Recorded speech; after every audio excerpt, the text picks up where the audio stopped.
नमस्कार मु जगन्नाथ आपण देखुचंती सागर खबर। सरकारी योजना हेउची कोठाबाड़ी निर्माण हेउची किंतु ताहार सुफल साधारण जनता पाउछंती कि? नुआपड़ा जिला सिनापाली ब्लॉक रु आसीची एक एमिति खबर जहा प्रशासनिक स्थाणुताकु पदारे पकाइछि। जुगेनपदर छकरे सरकारंक लक्ष लक्ष टंका व्यय करी एक सुंदर बस स्टैंड तो निर्माण करदेले, हेले सेठारे बस रहिबा पई व्यवस्था करिबाकु बोधे भूलीगले। आज भी यात्री माने तीव्र खरारे खोला आकाश तले ठिया होई बसकु अपेक्षा करुछंती। चालंतु देखिबा एई विस्तृत रिपोर्ट। नुआपड़ा जिला सिनापाली ब्लॉक अंतर्गत जुगेनपदर छक। एठारे सरकारंक पक्षरु निर्माण होईछि एक नूतन बस स्टैंड। स्थानीय लोकंक दीर्घदिनर दाबी परे एही प्रकल्प काम शेष होईछि।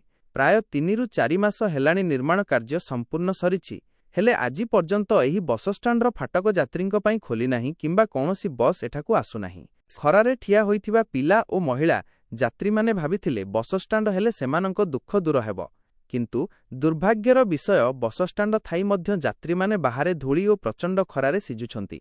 दूर दूरांतरु आसुथिबा यात्री, कॉलेज जाउथिबा छात्र छात्री, महिला एवं वृद्ध माने बसकु अपेक्षा करी करी नाही नथिबा कष्ट भोगुछंती। खरारे छोट पिला माने हंतसंत हेउथिबा बेले वृद्ध माने छाई खोजी बाहारे ठिया हेउछंती। स्थानीय बासिंदांक अभियोग अनुसारे बस स्टैंड निर्माण पई सरकारी कोषागाररु लक्ष लक्ष टंका खर्च होईछि, किंतु बस चलाचल सुनिश्चित करिबा किंबा एहाकु कार्यक्षम करिबा पई प्रशासनिक आंतरिकता देखा जाउ नाही। केवल फटो उठाइबा किंबा नामकु मात्र प्रकल्प निर्माण करिदेले लोकंक समस्या समाधान हुए नाही। बस स्टैंड को बस न आसिबा फलरे सरकारी अर्थर एहा एक बड़ अपव्यय बोली चर्चा हेउछि। पारुथिबे एही सुंदर कोठा जहा यात्रींक सेवा पई उद्दिष्ट, किंतु वास्तवता हेउछि यात्री माने एहार बाहारे खरारे छिड़ा होइछंती।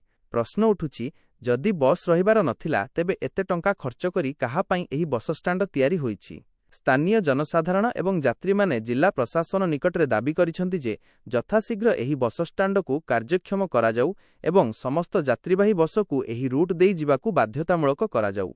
एबे देखिबाकू बाकी रहिला एही रिपोर्ट प्रसारण परे प्रशासन की पदक्षेप नेउछि।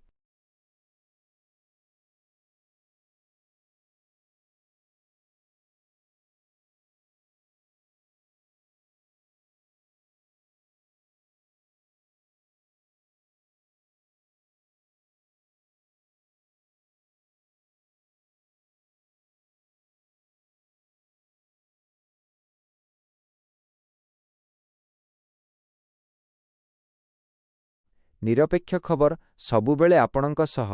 ब्यूरो रिपोर्ट सागर खबर। नमस्कार, आपण देखुछंती सागर खबर। सत्य एवं सठिक सूचना पई आम चैनल को लाइक और सब्सक्राइब करंतु एवं एही वीडियो को शेयर करी समस्तंक पाखरे पहुंचांतु। धन्यवाद।